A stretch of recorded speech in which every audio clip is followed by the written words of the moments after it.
Hello everybody, today we are going live with Caryn Guttman Weber. Let's see if I know how to invite her. Peace. Invite.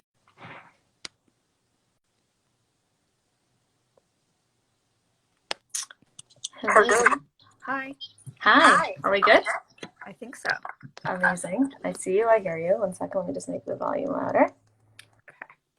All right, thank you whoever's joining at this time. All right, thanks Caryn for coming on. So let's get right into it and talk about what prompted this this live that we're having, because I think it was like a very organic and good idea. Thank you, Faye, and thank you for having me, and thank you to everybody who joined and is joining. So I'm Caryn Guttman Weber. I am a licensed mental health counselor in private practice in Cedarhurst. I work a lot with individuals who are dating. I also work with couples and family. And something I was thinking a lot about recently were things that come up in dating, things that could make dating a bit easier, as well as later on when someone's in a relationship or married, things that really could be dealt with and might be helpful for people to know earlier on. Again, I think it's useful. What we're going to talk about today, I think, is useful really at any stage in life. I think that I'm a big believer in awareness. And when I learned the attachment theory, which we're going to discuss today, I think that it relates really to any human being, which we'll discuss as to why. And it's just like whenever you learn it, whenever you gain that awareness, it can just help from that point on. Absolutely. I love that. And I'm very interested in this topic. So let's jump right in. Okay. Let's talk about attachment theory, and you break it down because you're the expert in this, not me. Okay. So I'm going to ask you to stop me, ask a question if I'm going either too fast or unclear. Attachment is one of those things that as a therapist you talk about all the time, and you forget that it's not just spoken about all the time by everybody. Exactly. So I remember learning it and not feeling clear. And it's one of those things I'm going to really try to make relatable, because once you can see it in your everyday life, it becomes very clear to you. But again, it's not just regularly taught, which I forget. Amazing. Okay. Okay. So the attachment theory was created by somebody named John Bowlby, and he was a psychotherapist who studied the way that people relate. And the reason that this pertains to everybody is because the way we relate originally comes from our relationship, of course, with our parents, our original caretakers. So what happens to us in childhood, which we don't necessarily think about when we're dating or married, is that the way that we related in our home is how we end up pursuing friends, what kind of friendships we have, what kind of people we date, how we are in a relationship, who we are in a relationship, what role we take on. And it's very hard to be objective about that, because I think we all sort of walk around thinking like, oh, everybody probably does this the same way, or this just happens to me, rather than, oh, this is how I grew up. That's actually affecting how I see people and how I relate to them. Correct. And I think at a certain point, people realize like, oh, I have this pattern, but not necessarily connected to an attachment. And I think that what's special about the attachment theory is because it really breaks it down clearly. So, and when you can actually like contain like what your pattern is and it makes sense, and then how to go about, like we'll talk about changing it or adjusting it. I think that's like where people are like, oh my God, I didn't know that this is like a thing that certain people fall into these kind of patterns. And it's not just random that this is how I am. Exactly. And it didn't just happen to me. And what I love about that is sometimes we can be in pain in a friendship, in a dating situation, and think like, I can't believe I picked this kind of guy again. And what happens is when we can look at it from this perspective, we can say, oh, of course I did. Hold on. If there's nothing else to be gained from this live, I just want to say we can change our attachment pattern. Like that would be the takeaway that I would love anybody to have, is we all come from what we come from. There's pain in growing up. There's difficulties in what we experience, what we end up doing sometimes, but change is always possible. And the one thing that leads to change is awareness. So that's what we're here for today. I'm going to do my best to describe the 4 types of attachment and try to give a relatable way for you to see which one you may fall into. You'll probably also recognize your friends and also like your favorite characters in a book, your favorite character in a movie, they all pop up. Mm-hmm. And just having that awareness of what's called, so there's one kind, which I'll get into, but that's called secure. And then there's 3 types that fall into a category called insecure. Okay. So most people are gonna, letting you know if I'm looking down, it's because I'm taking some notes. of course, I think better writing. Yeah. so in the insecure types, that's most people, because right, 3 out of 4 types of attachment are insecure, but we can get to secure. So if we know what is needed in a secure, which I'm going to start with because it's the gold standard, we can get there. And again, that's the most important thing to me for people to know is there is a lot of pain and healing to be done when you come from an insecure attachment, but it can be done and you can get to secure. I love that. Even like prior to this conversation, like I didn't even realize that. Like I thought everyone's somewhere on the spectrum and like you just wiggle your way to like a healthier place, but that like it's really changes possible even within these constraints of like you might have this pattern and that's okay and we can change it. Exactly. And it's really doable. We can't change how we grew up. So that's always the pain comes from. I can't redo that, but we can change the type of parent, the type of friend, the kind of relationships we have. So that again is my most important. And now I can go into what the types are. Perfect. So first and foremost is secure. The gold standard, I want to say from my experience, both as a person, as a therapist, I think it's not a huge percentage of the population. So don't feel bad if you didn't get secure attachment. All right, disclaimer. I like that. Okay. So what makes a secure attachment? It's not perfect parents. So let's just already like scratch that. There is no such thing as perfect. The 2 ingredients that I think are the most important in a secure attachment are consistency and presence. What does that mean as a parent?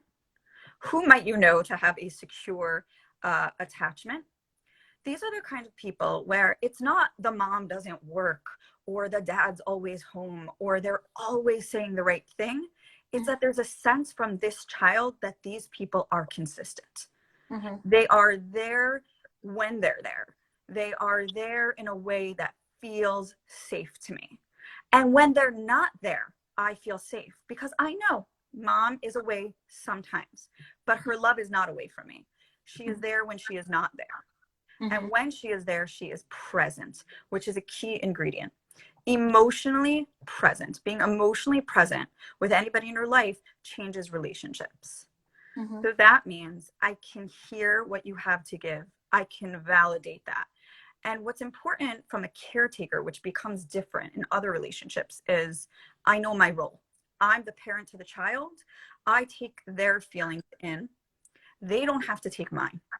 So the good that I have to give, a validation of those kinds of feelings I can give.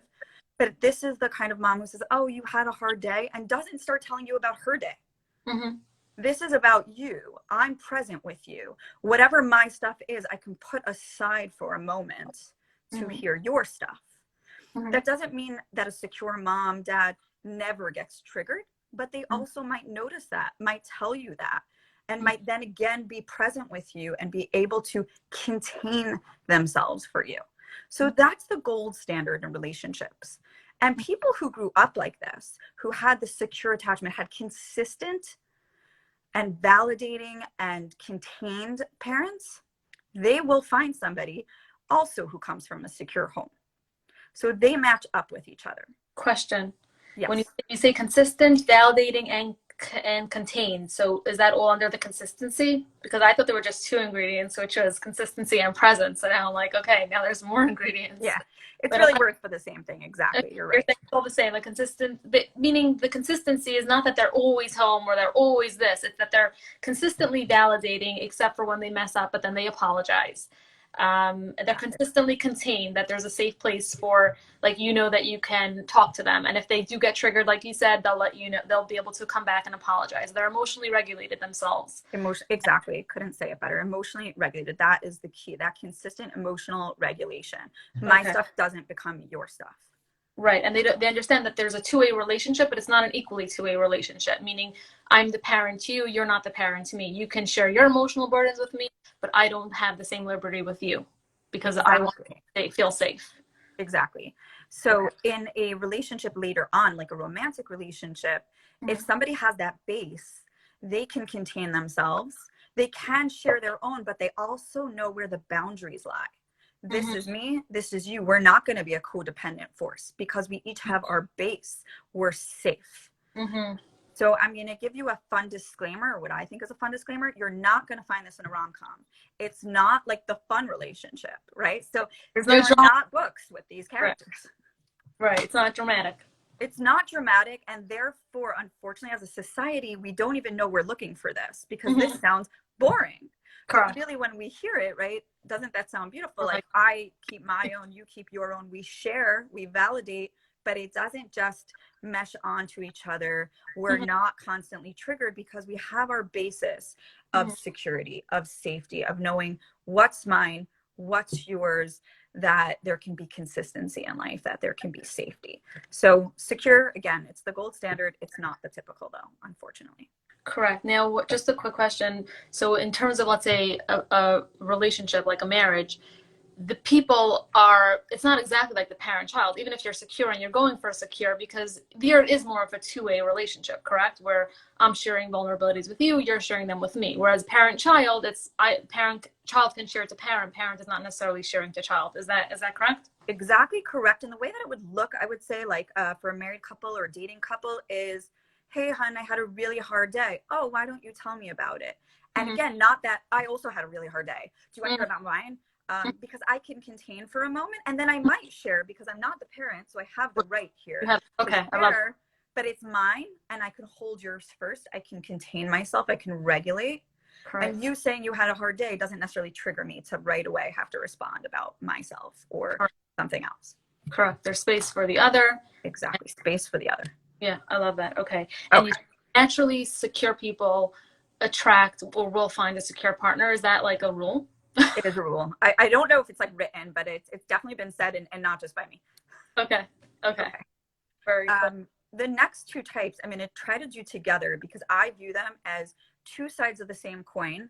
They are the rom-com couple, if ever there was, Mm-hmm. and they find each other as well. Okay. Okay, so the first of these two types, and again, these are insecure attachments. Mm-hmm. The first type is what we call anxious. There are other names because attachment theory, like any theory, has had takeoffs. But Mm-hmm. for our intents and purposes, to keep it simple, I'm going to call it anxious. Mm-hmm. In an anxious attachment, the parent can be validating. They Mm-hmm. can be present. What they're missing is consistency. The consistency isn't there. And often these parents have that high emotionality. They are not as able to contain as in a secure relationship. So they might be the person where you say, I had such a hard day, Ma. And your mom says back, like, oh my God, me too, right? Like twins. Mm-hmm. And while that doesn't necessarily seem wrong sometimes, it's not helpful for a child in terms of their regulation, in terms of understanding boundaries, in terms of containment and emotional regulation.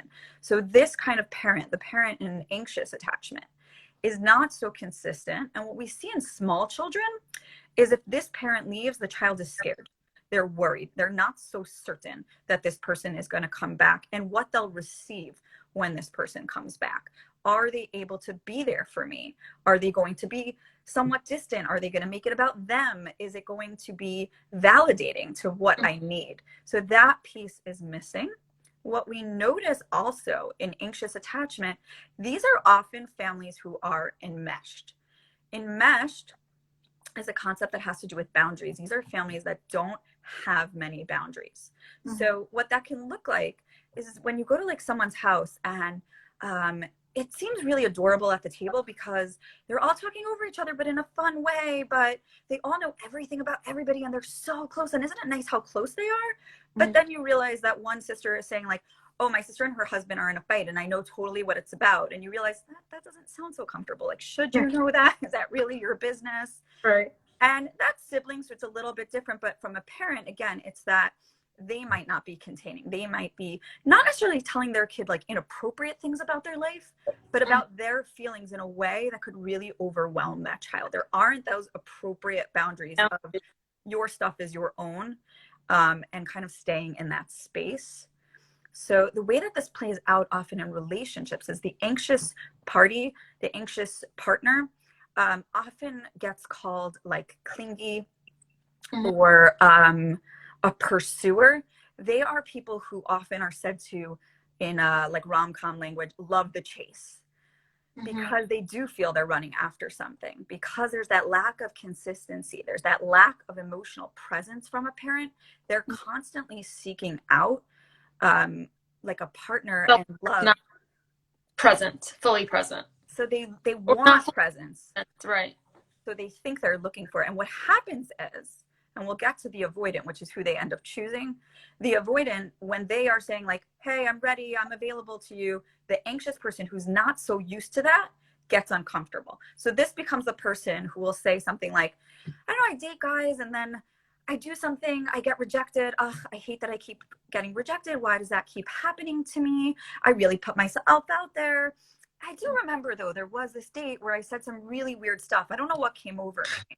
And I just seemed to like maybe want to break. And he felt like much for me all of a sudden. And I think I like wanted to break up, but I don't know why. And now I don't feel good about the rejection.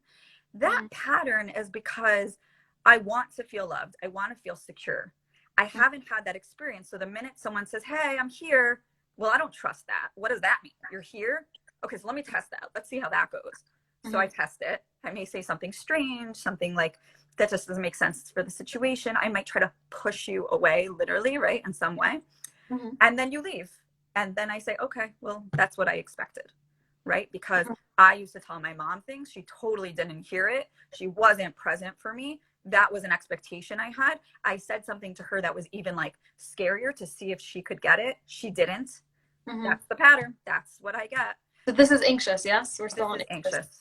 So how is that though? Because that to me sounds like it sounds avoidant, right? Because it sounds like they're pushing somebody away. So how is that like how does that add up with being clingy and being a pursuer? Like that's what I'm confused about. So we're going to discuss, and maybe it'll show up clearer when I explain who the anxious, who the avoidant is, what real avoidance looks like. Because Okay. it's true that they switch sometimes, but what happens is when someone is, let's say, when the avoidant is who the anxious pursues, becomes just present. So we're not talking about that they're becoming too much. The anxious person being anxious about the attachment will view it as too much, test it, see if it's sturdy enough, and then possibly cause a situation that's too much for the avoidant, and Mhm. therefore kind of feel like they made the rejection happen. Mhm. So it's not really avoidance. It looks like avoidance because what they're avoiding, what they're afraid of, is the security that may happen because they don't really trust it, because they weren't taught to trust it. There was nothing ever fully trust, because we only trust when things are consistent. Why would we trust? It's like, you know, you order a salad from a restaurant, it's good one day, it's not good the next day. The next time you order, I don't trust you now, right? Right. This salad is not going to be good. Right. So it's the same with this relationship. I trust you. I think, oh, now you Mhm. don't feel present with me. Okay, let me even like go harder. Let me see. Like, let's add something into the mix and see. Oh, no. Now you're not there for me. Okay, I knew it. You're not going to be there for me, just like mom, dad, whoever wasn't there for me. Okay. So what is the nature of the avoidance? So Mhm. the avoidant is the literal opposite. This is a true blue opposites attract, isn't it, romantic situation. So Mhm. the avoidant comes from a house usually where there was physical presence. They were well taken care of physically, but emotionally, these are not the parents who are saying, oh, my day was so hard. Also, they're just not really like listening. They're not taking in, because they can, the parents in this situation often will feel overwhelmed by their child's, let's say, emotions, and they shut down. This is a parent who's more dissociated. Mhm. Dissociated is when you get overwhelmed and you can't handle the emotionality. So you sort of check out. So this is, let's say, a mom who's there with the cookies, with the milk, and you say, Mom, my day was so bad and my teacher yelled at me. And they're like, I'm sure it wasn't. I'm sure it was just fine. And Mhm. that's not validating, right? That Right. says, oh, okay, mom likes to hear nice stories. Okay. Mhm. I shouldn't be so sad. And it, again, societally often gets presented as, um, yeah, my parents were just believers that like nothing in life is really that bad, and we just pick ourselves up after something happened. But missing that piece of, first I feel validated, first I feel safe, and then I could maybe pick myself up, Right. right? So Right. in relationships, this person is often very closed off, And they'll say something like, I just believe in privacy. You know, I come from a family where we just don't talk about unpleasant things because why life shouldn't have to be unpleasant, which can all sound super nice in theory. And again, you know, in a rom-com seems like, oh, he's so tough and masculine. I don't know why they make the avoidant one often the man, which doesn't turn out to be true either, but he's so masculine. He's just holding it together and listening to her, but you realize he's not really listening to her, and he doesn't really have a capacity for this. He may very well label her as something like clingy because what he sees is a lot of energy coming his way, and he wasn't taught, or again, she wasn't taught, just using the old model. They were not taught, people from this situation, to be able to contain their own and hear someone else's and validate it. It's, whoa, that has to be contained. Let me put it over here. No, we don't do that, whatever that is. And homes like this is when someone will say, you'll say to your friend, like, are you close with your siblings? We see each other Hanukkah. We're really nice to each other. Do you guys ever talk about anything? Like, if you have a problem, would you call your brother or sister? Probably not. I really don't want to bother them. They're really busy. You know, I don't really need to talk to people about things. I'm fine. There's not emotional health is not given, or emotional development is not given like credence, basically. Yeah, and again, like you said before, the difference in security and insecure ones is there isn't the emotional regulation. So the idea for an avoidant person, a person rather from an avoidant home or attachment, is I will get overwhelmed. My parents got overwhelmed when we were too sad, too angry, or what they perceived as too sad, too angry. Therefore, emotions are to be extremely contained. Boundaries are to be extremely put up, right? There's a boundary around everything in these families. Oh, no, we don't talk about that. That's not for here, right? Those kinds of homes. So why do these people attract each other? Because of opposites attract, because maybe this person will teach me boundaries. Maybe that person will help me loosen my own boundaries. And it seems great, and it makes for the best movie. And it's what is labeled romance and passion, and isn't it beautiful? And what's interesting when you look at like a lot of rom-coms or books is, so we see like one person coming on strong, the other person being overwhelmed. Then, like you said, they seem to maybe switch, where the anxious person does something that seems a little avoidant, or like they're trying to avoid the relationship when really they're usually trying to test it. The avoidant person might pursue or look like they're pursuing for a moment, but eventually shut down. And then at the end of the rom-com, somehow they've managed to say, no, we want to try this out. But you don't see them playing out in fights, right? We don't see what the life looks like. And what the life looks like is really just a repeat of this, because the anxious person still hasn't been able to heal from that idea of they're not going to contain, they're not going to be able to handle me. I'm going to have emotions, they're going to make it about them, or there won't be any boundaries. I won't feel that kind of safety. There will be no consistency. And the avoidant person says, oh no, they're angry again. Oh, angry is bad. This is too much. I need to dissociate. I need to leave. Okay, I'm going for a drive. I'll come home and the fight will be over. And in dating, it can play out very much that way, of one person seeming really interested, then seeming to not even pull away, but maybe cause a situation that feels highly emotional, highly reactive. The other party says, whoa, that's a lot for me. You know what? I don't think he's for me. I'm so sorry, shotgun person. Like, I don't think he's for me, because that's somebody's so going to appreciate that emotionality. I don't think it's me. The classic, it's not my vibe. I don't think this is my vibe. And this is the vibe I think that people are talking about, of I haven't learned how to do this.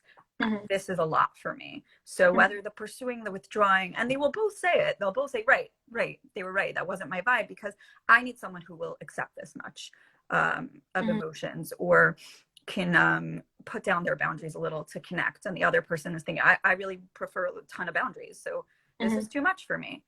And the truth is, these people can work. They just need this awareness of what's happening, right? When we take a step back from this, see what was missing. And it's not that they have to help each other. Each person helps themselves, right? One person works on too many boundaries in their life and being able to be comfortable with a little bit less, a little more sharing. The other person learns to put up boundaries. Like, I don't have to repeat everything that happened on a date to my mother, my sister, my brother. And I can contain a little while still being a person who knows how to share. And again, so then they can come to a place of consistency, of health. Okay. And Yeah, continue. We the have like, last type, I just want to make sure I get to it, is called disorganized. say it again. It's called disorganized, the last. This happens in homes where there's abuse or neglect. Mm-hmm. And what it is really is like a rapid fire form of anxious avoidant together.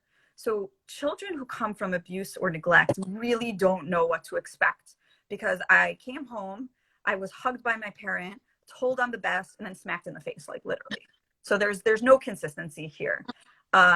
One day my mom said, "Great job." The next day she screamed and yelled about it in a way that was really frightening.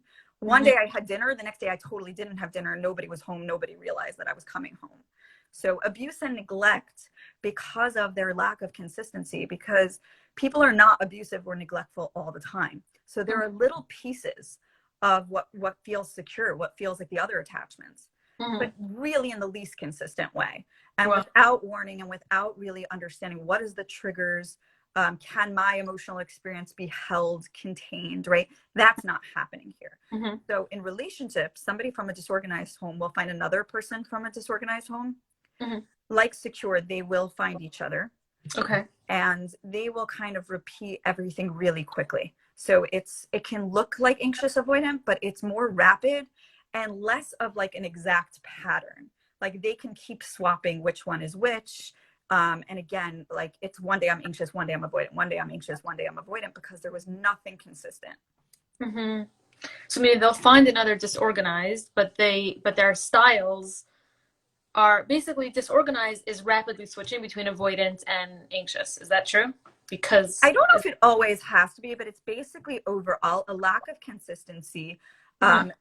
a clear lack of emotional regulation, Mm-hmm. because again, that's not something that would have been taught to them. Mm-hmm. And those are really the key things that are missing that can be changed, Right. coming from And a they'll disorganized. find somebody that's from a disorganized home. Like they'll find each other, like the secure attachment, and like the anxious will find the avoidance. But Exactly. then you said something about that they'll be rapidly switching between, like when they find each other. What does that relationship or dating look like? I'm just curious. Yeah, so it's not as clear in the sense of, I don't know that they each have to take on that role all the time, but there will just be a real lack of consistency, a real lack of safety. So I'm Sounds trying to, volatile, basically, because we're dealing it with can two flames. become really volatile. And again, there might be more of like a victim abuser, meaning Mm-hmm. where like a clarity to that. But in terms of, for the victim, even in terms of reacting a certain way, they may not. They may like really switch off, because again, in their life, their day to day, they were victimized, but then had like, a good day, which will happen in an abusive relationship as well, where there are good days. Mm-hmm. So the roles seem to switch, but the overall role might be there, meaning that the victim is not necessarily or at all acting the way the abuser would act, Mm-hmm. if that makes sense. But there's a lack of consistency in their action. Again, of course, there's no victim blaming or shaming. It's just when people say, why would someone be attracted to somebody who's abusive? Because unfortunately, it is somewhat of what they know. Mm-hmm. And the lack of consistency that abusers show, that's what they know. That's the part of like, oh, what does it mean? Oh, so they knew being hit, so they wanted to be hit? No, of course not. Nobody wants that. Nobody's asking for that ever. So I hope that comes up clear, that I would never say that. But what they're used to is the inconsistency of the behavior of one day being like, abusers generally are known to be really kind one day and then horrible to the person the next day. And the victim in that situation might have had a very similar upbringing to that.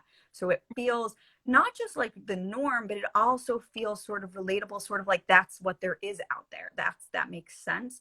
And Mm-hmm. maybe I can fix it from the relationship, because people are always trying to fix. It's not that they're like just resigned to it. It's Mm-hmm. that, oh, these are relationships, but I'll fix it from within. I'll be really kind to this person, so they Mm-hmm. might also then be kind Right, to me. like we try to fix our past. But is that in all of the attachments, or just mostly in the So disorder? secure doesn't need fixing. So I would Right. say in all the insecure, yes. I think that All the the avoidant insecure is, attempt to fix. yes, which in Right. trauma therapy we call reenactment, is that the only way out is through. So I'll recreate what I know, because that's how I'm going to get out of it. That's how I'm going to fix it. So to be clear, anybody from an abusive, neglectful, or avoidant or anxious home is always understanding that something feels off. I want to fix it, but their Mm-hmm. belief is that the only way out is through. So if I sort of recreate it, I may find a way out of it, and we That's may so get to a healthier place. right. It's so interesting that you're saying that it's because the only way out is through. Because I always heard that like cliche line as like a good thing, you know, like the only way out is through. Right. But it's not exactly like a good mantra. So it's not in the sense of anything when you're going in blind is like not a good thing, right? So it's if I say like, oh, I swam in a pool that burnt my eyes, so let me swim in it again because the only way out is through, that's Mm-hmm. when you get into a situation that doesn't end up being helpful. But if I say, listen, the only way out is through, so I'm going to put on goggles, I'm going to have awareness, I'm going to work on being a stronger swimmer myself and work on my breathing, then when the Mm-hmm. only way out is through, I might get to security. I might get to a different place. Mm-hmm. So we're never blaming people, to be clear. Like, there's nothing about attachment that says this is your fault or I can't believe you entered this relationship. It Correct. only makes sense that you did. This is what you know. This is what really felt as safe as possible to you because our parents are who we trust, who we think should be safe. And only when we can say, hey, there was some pain in this. This wasn't fully safe. Can we make the changes? Can we Mm-hmm. be different than where we come from? Cool. I'm glad I asked because I hear what you're saying. Like basically, yes, the only way out is through, but now let's do it the right way. Exactly. Exactly. Cool. Right. Like, don't go in I without an want to talk oxygen so tank. much more about this, but I don't want to go over our predetermined time. Um, so definitely let's wrap up and we're going to have a part two about this. Basically, I want to discuss how we can meander our way through, I guess, and make things healthier, right? Does that make sense? Yeah, so I find that basically awareness is the real key to Mm-hmm. change. And in relationships, which we can talk about like another time, there are just a lot of topics like finances, like things that become fights, that if Mm-hmm. we have awareness, if we know this is how this was spoken about in my home, this Mm-hmm. was triggering to me as a child, this was triggering to my parents, Mm-hmm. this was the breakdown of responsibility, right? It changes how we relate to people because when we're really fully aware of where we come from, Mm-hmm. what does feel right about that, what doesn't feel so right, where was my pain, where was I secure, or felt loved or validated in this area, then we know what we have, what tools we have, what we may want to change, and Mm-hmm. what we can utilize. Correct. Okay, so we're going to discuss that in a part two. And my last question before I forget is like, is it that an anxious person chases like I'm sorry, is it that an anxious person is it correct that a person, let's say from anxious, should work through something with an avoidant, or is everyone's goal is to find a secure partner? Do you get what I'm saying? Like, what is the Yeah, ideal? so any partner can become secure. That's what I would say, right? Let's say an anxious and avoidant walk into couples therapy. Can they Mm-hmm. get help? Yes, because just noticing this pattern will help the both of them be Mm-hmm. able to become what's secure. Because what is secure? Consistency. We can all become more consistent. We Mm-hmm. can all learn to contain and emotionally regulate. So those are the only things needed. Therefore, any of the insecure can become secure. Mm-hmm. And we don't have to break up with someone saying, oh, I see the pattern. Oh, I can't believe I'm with an avoidant. It's really, hey, by the way, we're anxious and avoidant. What do you know? Welcome. Okay. Would we love to become secure? Could we work Mm-hmm. on that? Right. Mm-hmm. And like you said, we can discuss in part two, even when Right. one person changes, how that changes the dynamic. Cool. Okay. Okay. And so you're saying basically the goal is not if you identify whoever's listening or any right, like you identify as an avoidant or as an anxious and you're dating, you don't need to say, okay, I must find a secure partner right now. Because Right. technically you won't even be attracted to that person. You might be attracting somebody if you're an anxious, you might be attracting an avoidant. And then the question is, once you see your pattern, are one or both of you willing to work on it, work together through it? Yeah, exactly. And again, we can only really ask ourselves also. So first and foremost, I always want to say, notice your own first. That's really helpful. And what am I comfortable doing to change that? Or even in noticing, what does that feel like to notice? Oh, hey, I just listened to, anxious makes sense for my family. I think I might be one of those. What does that mean for me? And what do I want to heal from? What was the pain? And knowing that my attachment was anxious, right? Mm-hmm. So that's really, I would say, it's the awareness. And the first step is just really noticing for yourself that's actually a little hard, right? To hear that I had a disorganized attachment. That's pretty painful. Mm-hmm. What is it like to sit with knowing that? Mm-hmm. Got it. Okay, amazing. So we will definitely have a part two. Okay. Thank you so much, Caryn. This Thank was you really so much for having me. so like I definitely like read textbooks on this back in the day when I was going to school, but I never had it this clear, and it's Oh, really thank you. really important and mind blowing, and it's very relatable. Like, I just feel like it just makes sense. It's very down to earth. It That's the most important thing to doesn't me. feel like a theory. Relatable. Right. Life. I found it always a little bit dry until I read ones that like really connected it to regular life, and then I find it so helpful. So helpful. Thank you so much. Thank you everyone for listening and everyone that will listen. And we will definitely have a part 2. So I guess whoever is listening can send in their questions via the WhatsApp status, Instagram, direct message, either myself or OK Clarity or Caryn.